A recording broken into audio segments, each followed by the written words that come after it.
Hi, yes, I know I should be doing this at a desk. Please don't comment about the fact that I'm doing it on my legs.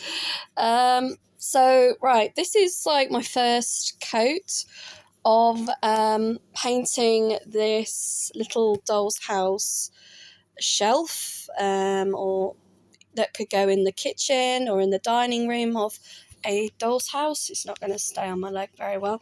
I'm going to have to move. I do apologise. So I've picked this colour. It's actually oil paint that I'm using.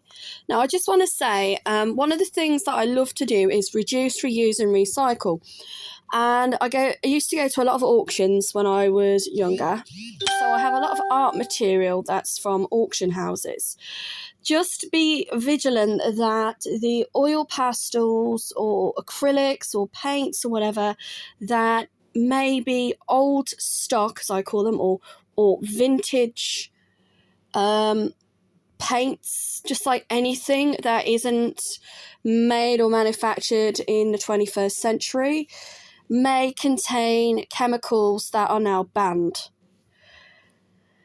Needless to say, there has been issues where lead and other chemicals have still been found in children's toys and also art supplies when they've been manufactured abroad in places like China.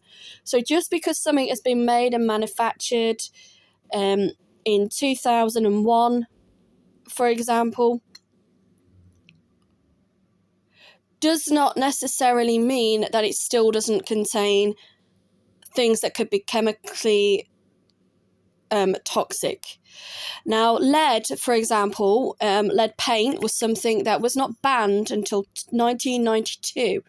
So up until 1992, you could still have products in your home or in your office or your school buildings that had lead in them, especially paint. Now, obviously, you can test for these things. It's something I'm going to talk about later on in the year, is how can you test for it. I mean, I love vintage toys, but you've got to bear in mind uranium, lead, things that used to be radioactive, arsenic,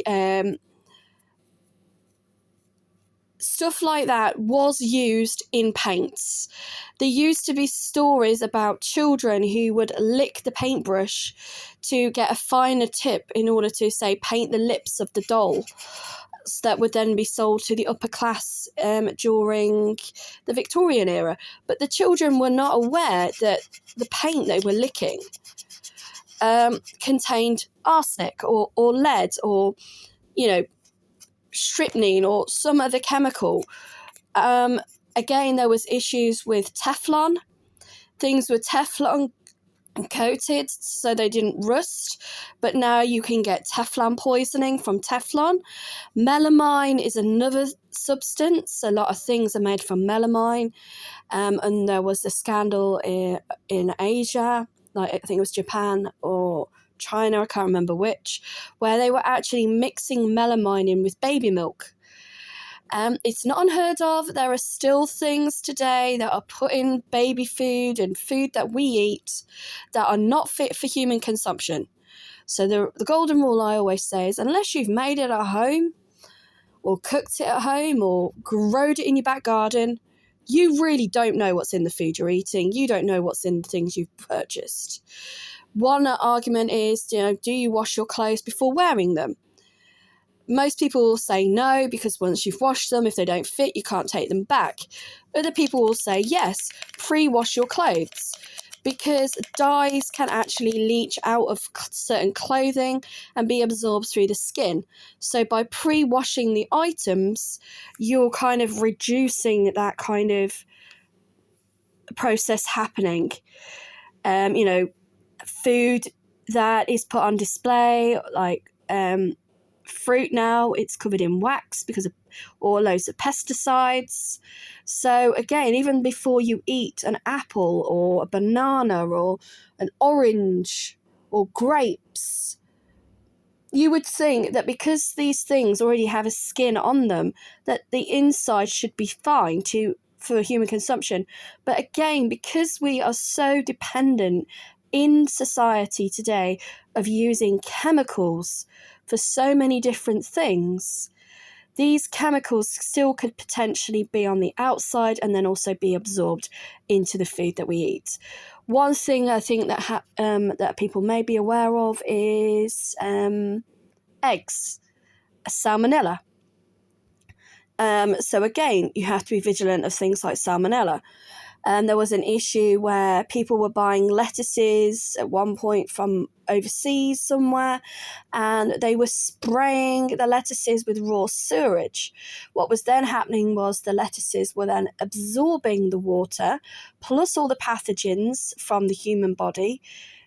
And then people were buying these lettuces and ended up with things like E. coli, or I don't think they got cholera, but I'm talking years ago. This isn't like over the last 10 years. This was something I got told when I did my food hygiene course when I was 18. I'm 40 now.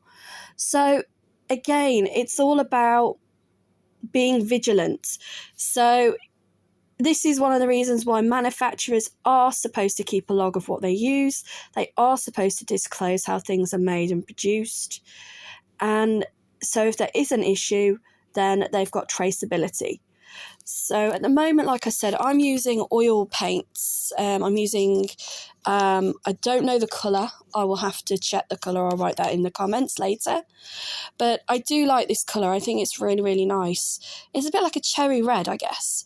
And again, furniture, when people used to buy it in the olden days, even now, they get what is called veneered.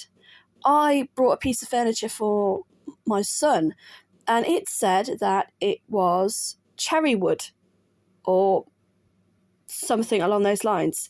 I brought it home. Straight away, I knew that was not true. It was cherry wood veneered, which meant that the top coating of the wood was cherry. But underneath, it was like, not MDF, like, I don't know, oak or pine or something. And what slowly happened is, because it's quite an old piece of furniture, is the veneer has started to bubble up and come off. Now, you can buy veneer, which is basically really thin strips of wood to obviously reapply and, restore an item. But be aware of that. Most furniture nowadays that we buy and we put in our homes is made from the cheapest possible material going. And the main reason for that is because there aren't enough trees, which is why I hated going to Hobbycraft with a friend of mine last year. I found it sickening that people were buying tree ornaments made of wood for Christmas decorations instead of having a real tree in their house. So you're cutting down a tree to make a tree.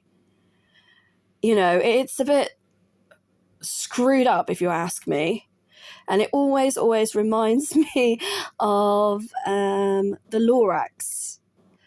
Oh, we live in Sneedville and look at our most amazing tree. Spring, summer, autumn, winter. Yeah, but Mom, wouldn't it be great if we had a real tree? No, we don't want real trees. Let's have fake ones. And then finally the truffula trees, they grow back. And, it's insane that to think that in the future, people aren't even going to know what a tree looks like. All they're going to do is see pictures of trees. Or, just like an endangered species. Oh, this is what a golden eagle looked like. Oh, this is what a dodo used to be before it was extinct. So again, I think it's important that we do try to reduce, reuse and recycle as much as we can, but also just be vigilant that if you are using old stuff, that it could have things potentially in it that are harmful. So that is my little video for now, and I will continue painting. Thank you.